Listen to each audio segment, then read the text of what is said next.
What's your birthday? 12/17/24.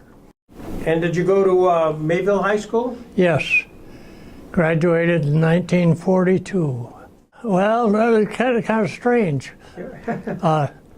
Couldn't enlist until you were 18, and I was only 17, so I was waiting for my birthday.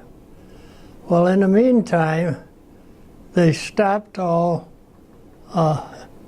enlistments. You had to go through the draft board. When I was 18, I decided I wanted to get going, and what I wanted was to be a pilot.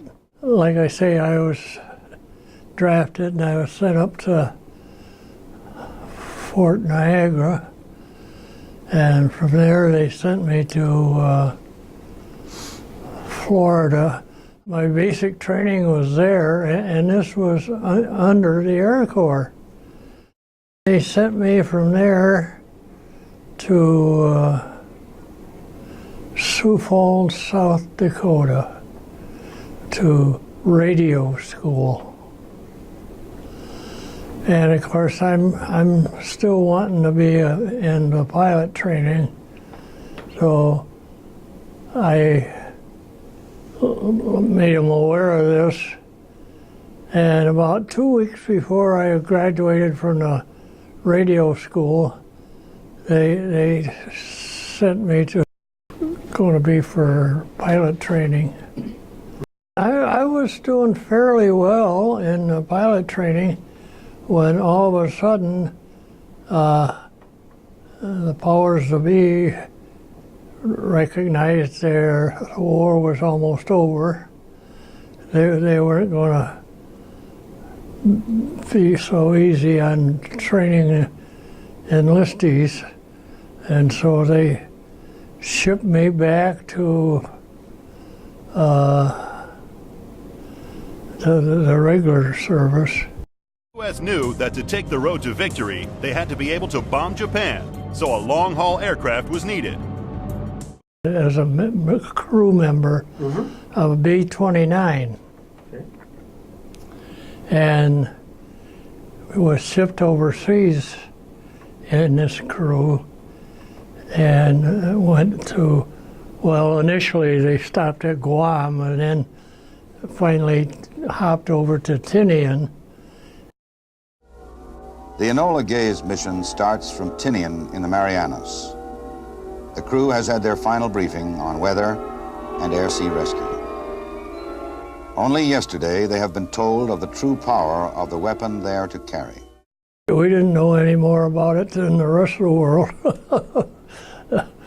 One day there was a bunch of sailors around there, and they had landed there, and these guys didn't know any more about it than I did, you know. But they brought the atom bomb, and so it wasn't long after that they dropped that sucker. Of course, everybody was excited because they knew the war was going to be over in a hurry. So you're at Tinian Island as a part of a crew of a B-29. Yeah. And unbeknownst to you, during that time period, the Enola Gay is there.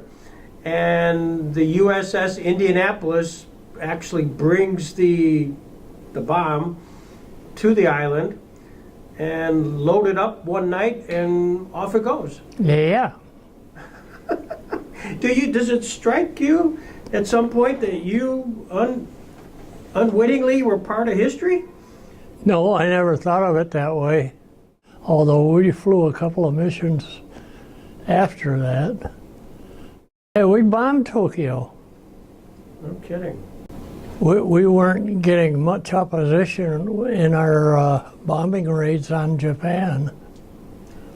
Now, did you actually go on a few bombing trips yourself? Oh yeah, yeah. I don't. Here again, numbers. Quite a few. Now, in a normal crew, how many people would have been on the B-29? Well, let's see. There was 1, 2, 3, 4, 5 up front, and then in the middle were 2 bomb bays. And this was a pressurized plane, by the way. I don't think they had any others. Mm-hmm. But then there, right where I sat, there was a tunnel that went across those bomb bays to the back end of the plane, and there was 1, 2, 3, 4 gunners and a radar man back there. What was your job? A radio operator. You're the radio operator. And on bombing raids, I didn't do a whole lot because you had to keep radio silence. I did a lot of listening. Did you ever feel in harm's way of guns? It never occurred to me. I was doing what I wanted to do and was fighting Japan. And I didn't get too enthused about what I was doing. I had a job to do and I did it. And I got to go earlier than the rest of them because there was a bunch of officers that had business in Washington, D.C., but they were all pilots, but they didn't have any radio operators, so I was available, so they sent me to Washington, and then those suckers, they got off that plane and never looked back. And there we sat, you know, day after day. In Washington? In Washington, doing nothing.